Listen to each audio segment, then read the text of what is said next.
প্রদীপ হয়ে থেকো তুমি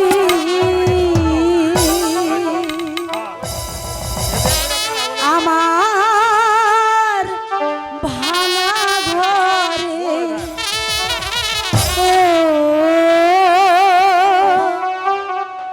তুমি আমি বাঁধব এ ঘর মনের মতো করে,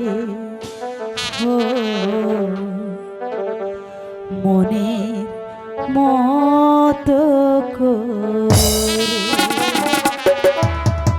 বুঝতে পেরেছ? আমরা দুজনে যদি ঠিক থাকি, আমাদের ভালোবাসা যদি ঠিক থাকে, তাহলে আমরা খুব খুশি থাকবো।